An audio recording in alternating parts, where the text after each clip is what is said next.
अरे दिसत नाही का डोळे तुला? फुटले दिसत नाही का तुला दिन एक धक्का कानाखाली. घाली तू रे तू. कुठचा आहे तू? कुठचा आहे तू? डोंबिवलीतला आहे. मी पुण्यातला आहे. थांब, मी काय करू मग पुन्हा थांब, मी माझ्या भाईला बोलवतो थांब. अरे मी पण बोलवतो ना. काय बोलवतो थांब. हा बाई, अरे जरा पटकन आहे रे. कोणतरी डोंबिवलीचा नडतोय माझ्यासमोर. ए काय रे, कुठे थांब ना तुझी जरा. डोंबिवलीची पोरं? येतील ना भाई जरा थांब जरा. काय येतील, आल्यावर थांबतील? तुला बरोबर चल वेळ नाही मला, फालतू बसलोय का तुझ्या चल लवकर फोन लावते ना. सांग. का चल तुझा भाई कुठे गेला?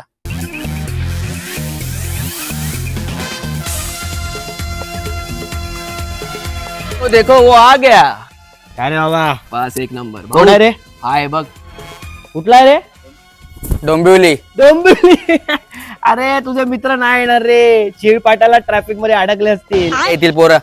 अरे येतोय. अरे खूप ट्रॅफिक लागले रे इथं. तुम्हाला मुंबईतली भांडणं सोडून पुण्याला कोण जाऊ म्हणलं रे भांडण करायला? ए एक काम कर, इकडे इकडे इकडे काय डोंबिवली काय पुणे काय, आपण सगळे भाऊ भाऊ हा एकत्र मिळून पिक्चरला जाऊ. पिक्चरला जाऊ. काय 26 डिसेंबरला आमचा सिनेमा येतोय गोट्या गँगस्टर. खोट्या गँगस्टर मित्रांना बोलून घे, सगळे एकत्र जाऊया. येतील ना टायमावरती, हा, नाही तर येतील. तिकडे जावं लागेल. नाही, नाही, इथं. चला, चला. ये, चला, ये. जाऊया. चल बाई चल.